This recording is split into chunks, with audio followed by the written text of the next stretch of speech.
Halo guys, selamat datang kembali di podcast Hima IPA UNY Official episode 11. Sebelumnya, perkenalkan lagi nih aku Marsha dan rekanku Ferninda. Halo semuanya. Oke, kita berdua bakalan nemenin kalian lewat suara dengan topik yang lagi seru-serunya nih mengenai mahasiswa. Nah bener banget ya, soalnya kita juga sekarang udah jadi mahasiswa ya kak. Oke, ngomongin soal mahasiswa nih, kita akan mengulik serba-serbi khususnya yang ada di diri kita sendiri, yaitu public speaking dengan tema How to Improve Public Speaking. Nah, pembicaraan kita kali ini akan ditemani oleh narasumber yang super duper keren dari salah satu UKM di Universitas Negeri Yogyakarta, yaitu Magenta Radio. Dia bernama Kak Sonia Putri Pratama. Halo Kak. Halo Kak Sonia. Sebelumnya Kak Sonia bisa memperkenalkan diri terlebih dahulu ya Kak. Oke, kenalin nama aku Sonia Putri Pratama. Kalian bisa panggil aku Onya. Aku sekarang kuliah di UNY, jurusan akuntansi semester 5. Wah, salam kenal ya Kak. Kenal Kak Onya. Oke, kalau boleh tahu Kak Sonia itu akhir-akhir ini kesibukannya apa aja sih Kak? Kesibukan aku ya, aku sekarang lagi ambil semester antara ya, karena lagi liburan. Terus aku nggak pulang kampung. Terus aku part time di Bakpia Juara 1 as marketingnya. Keren banget. Terus aku sekarang lagi sibuk di Magenta aja di beberapa kepanitiaannya. Keren banget ya. Produktif banget ya. Iya, betul. Oke, Kak Sonia ini merupakan penyiar dan kru marketing dari Magenta Radio ya Kak. Iya. Nah, sebelumnya aku mau nanya nih Kak, Magenta Radio itu apa sih Kak? Magenta Radio itu yang pasti salah satu KM di bidang broadcasting yang ada di UNY ya. Dia juga singkatan tahu sebenarnya. Oh iya, iya. Apa itu? Pembahana Gelora Entertainment Yogyakarta. Wah, keren ya. Baru tahu tau Kak. Iya, pikir Magenta doang gitu. Ternyata Iya, ada singkatannya. Emang gak di-share gitu. Aku juga baru tahu pas aku udah jadi krunya, udah masuk gitu. Oh berarti di awal juga tahunya cuma Magenta gitu ya. Oke, Kak Sonia ini memiliki pengalaman yang sangat bagus ya teman-teman. Kak Sonia ini merupakan mahasiswa aktif UNY semester 5 di Prodi Akuntansi. Kak Sonia ini merupakan pribadi yang aktif, responsif, memiliki inisiatif tinggi, dan berkemampuan komunikasi yang sangat baik. Bahkan Kak Sonia ini itu pernah melakukan siaran radio sebanyak 4 kali dalam satu periode siaran ya. Keren banget nih Kak keren Sonia ya banget nih, Kak ternyata. Sonia. Oh berarti tuh kakaknya tuh emang dari awal tuh udah suka sama komunikasi gitu ya Kak? Iya, suka ngomong sih lebih tepatnya. Berarti kakaknya ekstrovert Extrovert parah ya. ya. Oke, lanjut. Oke, mungkin bisa langsung ke pertanyaan aja nih Kak. Boleh? Oke, ini nyambung dari riwayat pendidikannya Kak Sonia ya. Menurut kakak apa sih elemen utama yang harus diperhatikan dalam public speaking? Yang pertama sih harus pede ya. Karena kayak kalau mau ngomong tapi nggak pede, pendengarnya juga kayak apaan sih gitu loh. Iya. Ya kan? Terus yang kedua, untuk public speaking kita tuh harus menguasai materi.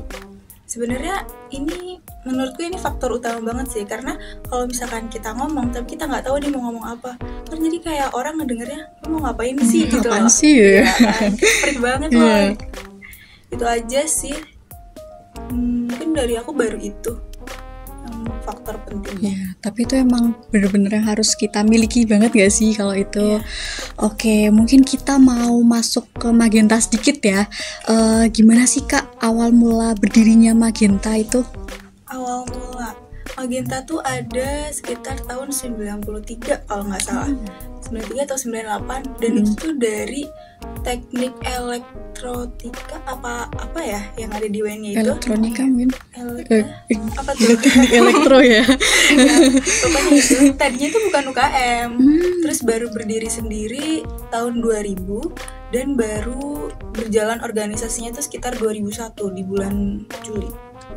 Udah lama banget ya. Tapi udah lama ya kalau hitung dari sekarang. Iya betul. Itu kalau boleh tahu tuh gimana sih Kak cara biar bisa jadi penyiar atau anggota tim dari Magenta Radio itu? Oke, kalau bisa jadi penyiar yang pasti harus jadi bagian dari Magenta dong ya. Terus kalau untuk jadi anggota itu sebenarnya tuh beda dari tahun aku sama tahun besoknya beda. Itu bedanya kalau tahun aku kita seleksi dulu, terus masuk kita ada training, Mm-mm. baru pengumuman yang bisa lolos siar. Nah kalau tahun besok, tahun 2024 ya, berarti maba besok nih oprek, dia itu harus jadi bagian dari Magenta dulu, jadi kayak bonding dulu, terus bangun chemistry sama anggota lainnya, terus harus tahu gimana sih dinamika di Magenta sendiri. Baru abis musyawarah anggota, kita ada training buat jadi penyiarnya kayak gitu. Berarti benar-benar selektif banget ya buat bisa jadi bagian dari Magenta gitu. Siap, mbaknya itu bisa keren banget gitu Iya. karena udah diseleksi dulu dari awal gitu. Enggak juga sih, sebenarnya kita belajar bareng-bareng aja. Oke, nih siapa tahu dengan ada ini jadi teman-teman yang lain pengen daftar gitu ya di Magenta, pengen jadi anggota Magenta. Yes, jangan lupa daftar karena kita oprek di akhir Agustus atau di awal September nanti gitu. Buat teman-teman yang mau daftar Magenta, aku tunggu. Menarik nih. Oke, lanjut ya. Aku mau nanya nih Kak, apakah jadi penyiar atau anggota tim Magenta tuh harus pinter public speaking atau gimana Kak? Kalau itu enggak sih menurutku. Aku tadi udah sempat mention ya kalau aku extrovert, tapi aku tuh takut buat public speaking waktu awal-awal. Ada kan yang orang suka ngomong tapi dia nggak berani ngomong depan umum, itu aku dulu. Nah, menurutku di masuk Magenta itu nggak harus bisa public speaking. Yang penting kita tuh berani, pede, sama mau belajar menurutku.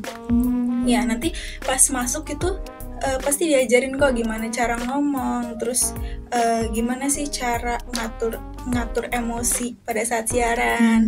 Nah nanti tuh aku tuh kemarin masuk Magenta tuh ketemu orang-orangnya yang kayak orang-orang hebat gitu loh. Jadi aku tuh kayak yang terpacu buat ayo bisa dong, bisa berani ngomong gitu.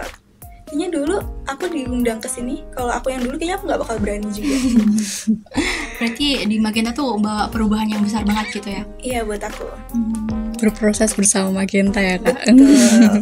Karena kita juga ada tagline namanya Express Your Mind, dan menurutku tagline itu bener-bener diterapin banget gitu loh. Jadi nggak ada tuh yang namanya bully-bulian ataupun kayak kalau misalkan belum bisa di pojokin tuh nggak ada sama sekali. Jadi kita belajar bareng-bareng aja.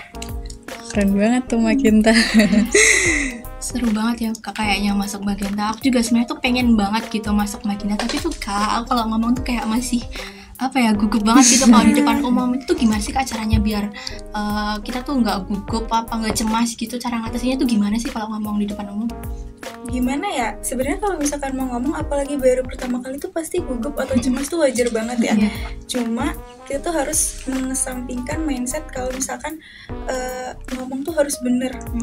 Karena gimana ya, aku pernah dengar public speaker yang baik tuh dulunya tuh pasti dia buruk. Tuh, jadi yang penting tuh jalanin aja. Nanti juga lama-lama bakal terbiasa dan semuanya tuh tergantung jam terbang kalau menurutku. Jadi keluarin mindset kalau kita tuh emang harus sempurna, karena kalau misalkan punya mindset kita harus sempurna, itu tuh gak bakal kejadian. Sampai kapanpun kita gak bakal sempurna kan. Oke. Bisa kita terapin tuh ya. Iya, bisa terapin. Oh ya, di Magenta sendiri tuh kan pasti audiensnya tuh kan beragam ya Kak. Ada yang muda, ada yang seumuran kita, atau bahkan yang lebih senior dari kita gitu. Nah, pertanyaannya nih, gimana sih Kak caranya menyesuaikan gaya komunikasinya dengan jenis audiens tuh yang berbeda gitu? Kalau di Magenta sendiri kita audiensnya rata-rata anak kuliahan sih. Ya, jadi mungkin kalau untuk mengatur gimana cara ngomong ke audiens ya. Iya. Itu kalau misalkan di bagian audiensnya ketika kita anak kuliahan, itu tuh kita bisa temponya tuh yang lebih cepat, lebih cheerful, ataupun lebih kayak lebih komunikatif dan bisa ngomong yang lebih gaul gitu loh. Dan kalau misalkan audiensnya yang orang yang lebih tua dari kita, mungkin kita bakal memperlambat tempo, terus juga ngomongnya bakal lebih jelas, terus mengurangi kata-kata gaulnya itu sendiri. Biar lebih mudah dipahami juga ya Kak. Iya.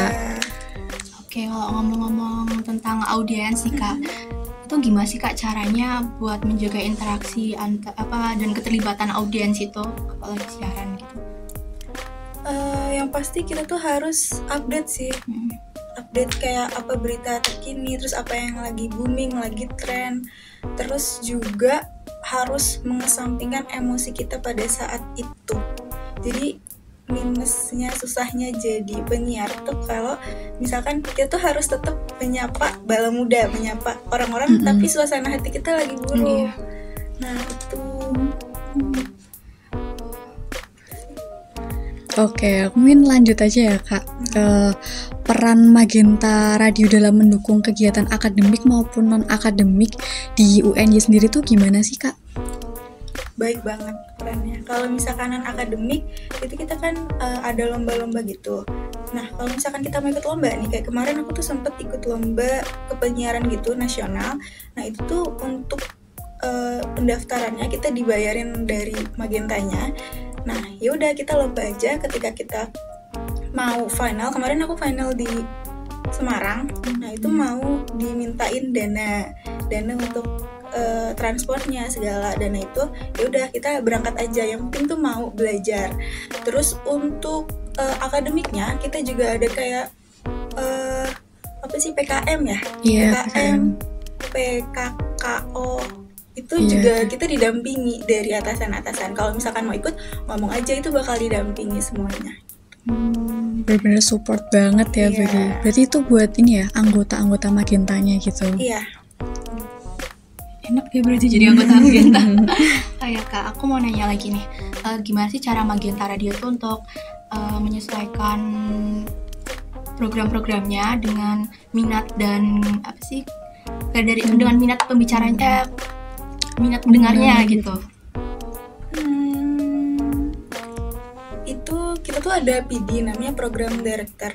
Nah itu nanti tugasnya buat ya gitu, menyesuaikan minat, dan biasanya disesuaikan dengan yang lagi booming sekarang. Yang namanya radio, kita nggak boleh ketinggalan zaman kan. Harus up to date ya. Yes. Nah itu dari PD nanti tugasnya menyesuaikan program Magenta sama apa yang lagi booming sekarang gitu. Keren, selalu update gitu ya. Betul. Banget.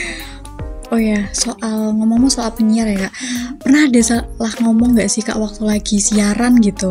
Terus apa sih Kak, kesalahan umum yang harus dihindari gitu sebagai seorang penyiar? Kesalahan tuh pasti ada ya, apalagi di awal-awal siaran. Tapi untuk menghindarinya, mungkin kalau misalkan udah salah, ntar abis itu introspeksi aja, ntar kedepannya biar nggak salah lagi. Yang penting itu jangan takut kalau misalkan udah salah langsung trauma, itu jangan banget, karena sering banget kan orang-orang kayak gitu. Nah, itu harus dihindari banget. Takutnya nantinya malah kalau misalkan udah salah sekali terus takut kedepannya malah nggak ada improve kan. Jadi belajar dari pengalaman sebelumnya. Betul. Gitu. Nanti kalau misalkan udah lama-lama juga udah terbiasa. Udah gak takut lagi. Gitu, betul. Oke, gak kerasa nih episode pertama kita udah part pertama maksudnya ini udah selesai. Terima kasih ya Kak Sonya karena udah mau meluangkan waktunya bersama kita di podcast episode 11 di part pertama ini. Oke, pembicaraan kita pada hari ini tuh sangat-sangat inspiratif dan juga berwawasan ya teman-teman. Semoga apa yang sudah kita sampaikan tadi bisa menambah rasa percaya diri kita dan juga dapat kita petik sisi positifnya. Terima kasih buat kalian yang sudah mendengarkan. Tunggu keseruan kita selanjutnya di part 2 ya. Stay tune!